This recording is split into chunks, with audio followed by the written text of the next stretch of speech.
A super new moon in Taurus approaches on Wednesday, the 16th of May. And it's a super moon, perigee closest to the Earth. And its intensity is heightened not just by its proximity to our planet, but also to its conjunction with Algol, the demon star.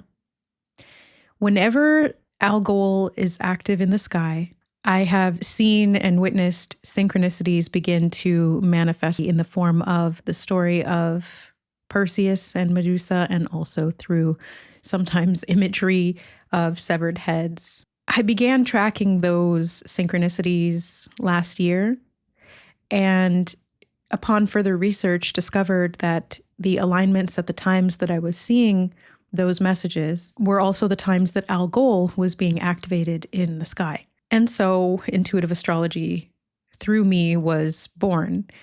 It began earlier than that, but that was definitely one of the references that will forever stick in my mind. And that association will never not be there. So on this new moon, the intensity is heightened. The intensity of Algol brings with it a sort of feminine darkness that is revealed as rage or anger or rebellion. That's what I'm really getting from it. Black Moon Lilith also seems to be dilated. Black Moon Lilith feels like there's a new, fresh aspect of the shadow feminine or dark feminine that's being born to be revealed into the collective or seen in the light of I'm hearing the Venusian star. So maybe this is like the Venus, the rising star, or Lucifer, the light bringer. The energy of Mars and Chiron are also important and significant. Chiron is conjunct to Mars. And so we've got this sort of masculine, feminine, father wound, mother wound coming up to be seen, highlighting aspects of the patriarchy and oppression of femininity, not just in the female gender, but also in all humanity. For the polarity of the female exists within the male as well. Anima and animus have also been themes. Jungian archetypal shadow work have been synchronicities cropping up around the approaching of this perigee moon. And Taurus being this anchored, earthy, grounded seeding of energy into the concrete, into the manifest realm to be made physical, feels like it has an inkling of that shadow or of that doubt that's presenting through Venus as well, Venus ruling the sign of Taurus. And so we're made to see both the dark feminine, the shadow feminine, and the light feminine in opposition and also in contrast. And it's not like they're opposing each other necessarily, but they're contrasting one another so that we can contextualize something here, so that we can deeply integrate some of these feminine and also masculine wounds, because we can't deny one or the other. And so with the moon here, sitting in Taurus, in the realm of the divine empress, these lunar shadows, these casts of fear and doubt are rising to the surface in a sort of unconditional form where we have to look at them for what they are, not what we have previously perceived them to be. And so this world shadow emerges and is in conflict with our previous notions. We're exposing these parts of ourself that are or have been writhing in pain or in shame, that have been condemned to the underworld, especially with Pluto going retrograde recently in the sign of Aquarius. It feels like this exposure or even overexposure of these very temperamental and yet potentially powerful, evocative parts of the self that, when allowed to exchange in the conscious domain, can become quite innovative. This lunar cycle also has Venus sextile to Mars, masculine and feminine having a relationship, coming together, merging, having a conversation, being able to explore and express what it is to define feminine and masculine, and playing with those ideas, making them a little bit more malleable, or looking at the rigidity. Neptune and Pluto are also in sextile, And they feel like they're in a dance of death, like eagles locked in a fateful dive, talons clasping one another, only to, at the final moment, release, only to reveal that this was actually a form of a mating call or mating dance. And it was about sexuality and breeding. Especially with Venus and Mars being, in consequence, so close. It feels like this Neptunian-Plutonian dive into the underworld of the subconscious and the evocation of the shame templates, especially around sexuality and embodiment and will, rising to the surface to reveal personal autonomy. And this purification dance is met even more deeply by Chiron sextile Venus. The wound is exposed, overexposed. Maybe we have to turn down the brightness ever so slightly so that we can truly perceive with proper contrast what has been there all along. And as this picture takes form, we realize that what the wound was showing us is actually something quite beautiful, although temperamental. And if we are allowing it to be what it is, especially with Chiron conjunct Mars, we start to see the intricate dance of the magic, and we start to be able to create the potion or the elixir of healing.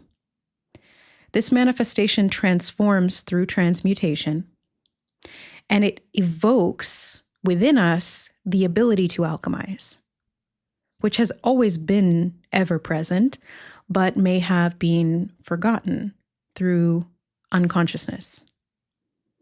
There's a sense of dormancy here, and what's being evoked through this Taurus new moon pulls it out from the depths, pulls it out from underneath the soil where it was buried, not forgotten, but buried nonetheless, and breathes new life into these constructs in the modern era, giving us a chance to look through the lens of duality a little bit more closely, not to create separation or division between masculine and feminine, but instead to create a concrete idea around what that actually can be, and maybe innovate for the future about what that can become. Matriarchy, patriarchy, these are all just definitions.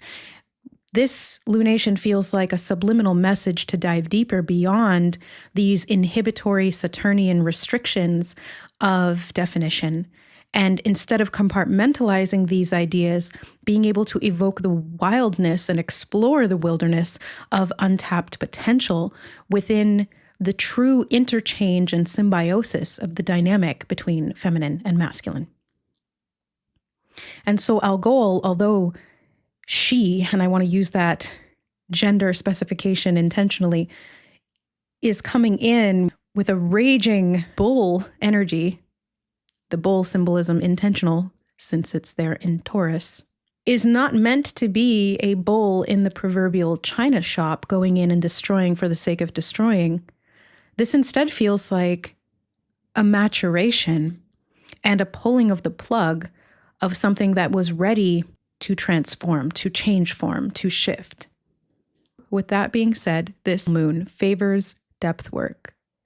And the deeper we can go into the subconscious, the more we can see where things were split and divided systemically in the world around us.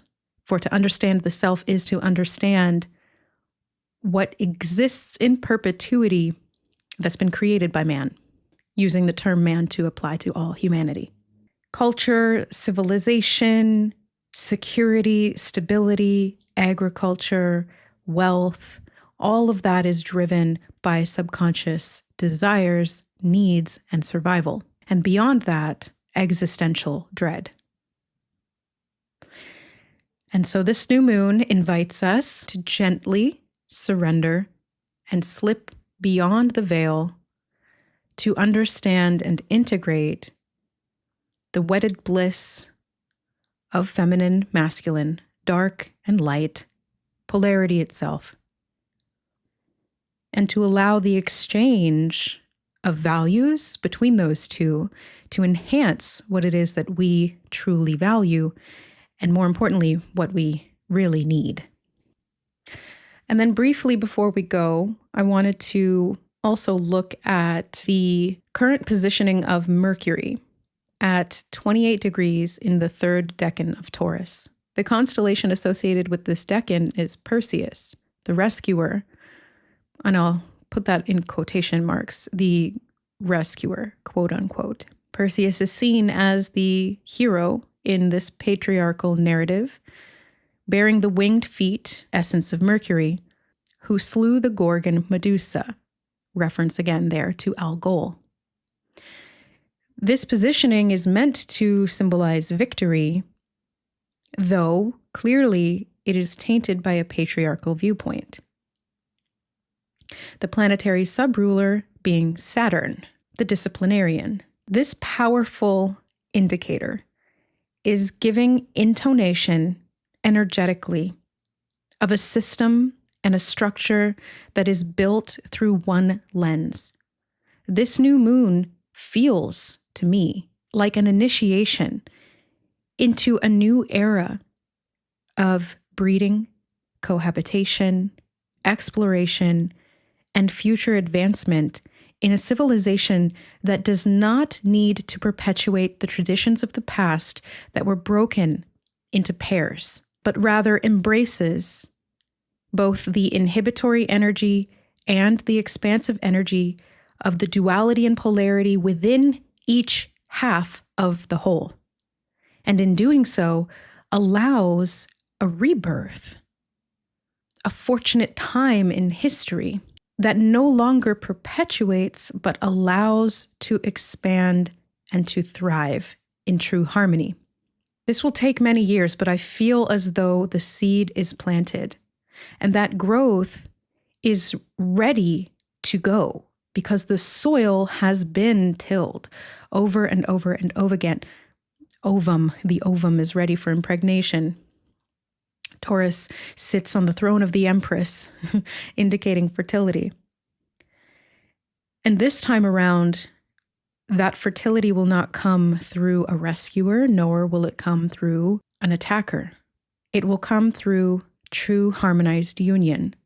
That seed is being planted, and as we dig up the soil of what was buried, we create even more fertile earth that is ready, willing, and able, and stable, should I add, to birth this new reality into form. But that Persean need to destroy out of a fear of unclaimed power, or a power that it fears was usurped from itself, only to deny that power in another, and thereby proclaim the disempowerment of the self. In this case, inaction feels like a resting state, and an arrested self allowed to explore underdeveloped aspects. As Perseus begins to understand the depth work, right along with Medusa, there is no longer this dichotomous split of good and evil, monster and man, and we merge those two concepts together to understand the demon and the saint. From that, the mother and the child are better acquainted, and the curse is broken. That's what I have to say today in terms of channeled intuitive astrology. I'm not an astrologer by trade, nor am I finished studying or understanding the intricacies that astrology has to offer. I simply share my insights based on the energetic attunement to the planets that I have and that I receive as downloads, synchronicities, channeled information, and insights that I am called to further pursue through knowledge. So thank you for being here.